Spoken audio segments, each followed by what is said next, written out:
Ассалаумағалейкум баршаңызға. Бүгінгі тақырып малдардың қотыр және теміреткесін емдеу болады.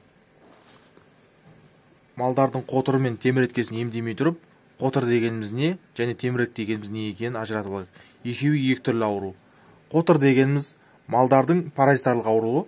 Оның қоздырушысы ұсақ, көзге көрінбейтін, микроскоп астында көрінетін кенелер болып табылады.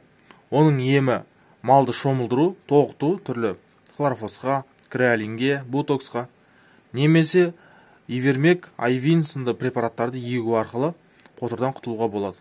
Ал теміреткіде айвин, ивермек көмектеспейді малға. Оның қоздырушысы өйткені микроскоп астында көрінетін саңырауқұлақ, грибоктар. Немесе ол теміреткіні трихофидоз деп атайды малдарда. Ол ауруды емдеуде біз екі түрлі емі бар. Вакцинасы бар, ірі қара малдарға арналған LTF-130 деп аталады. Оны малдарға егеміз. Ал вакцинаның өзінің уақыты бар, 2 рет егетін. 1 рет егіледі, 15 күннен кейін екінші рет егіледі. Соңғы егілгеннен кейін 20-30 күн ішінде малдың теміреткі шыққан жеріне жүн шыға бастайды. Ал осы уақытта басқа малдардың бәрі жұғып үлгереді.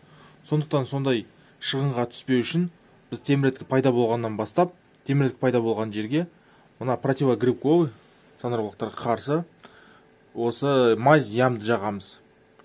Бұл қотырға да әсер етеді және теміреткеге де әсер етеді.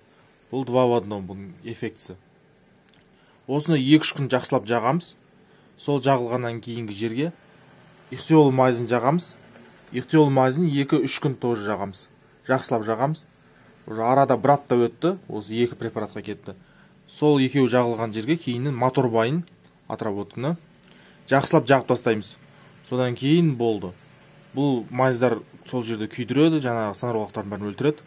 Одан кейін ол жерге мотор май жағылған жерге грибоктар өсе алмайды. Назарларыңызға рахмет. Осындай бір емнің бір түрі бар екенін сіздерге айта кеткім келді.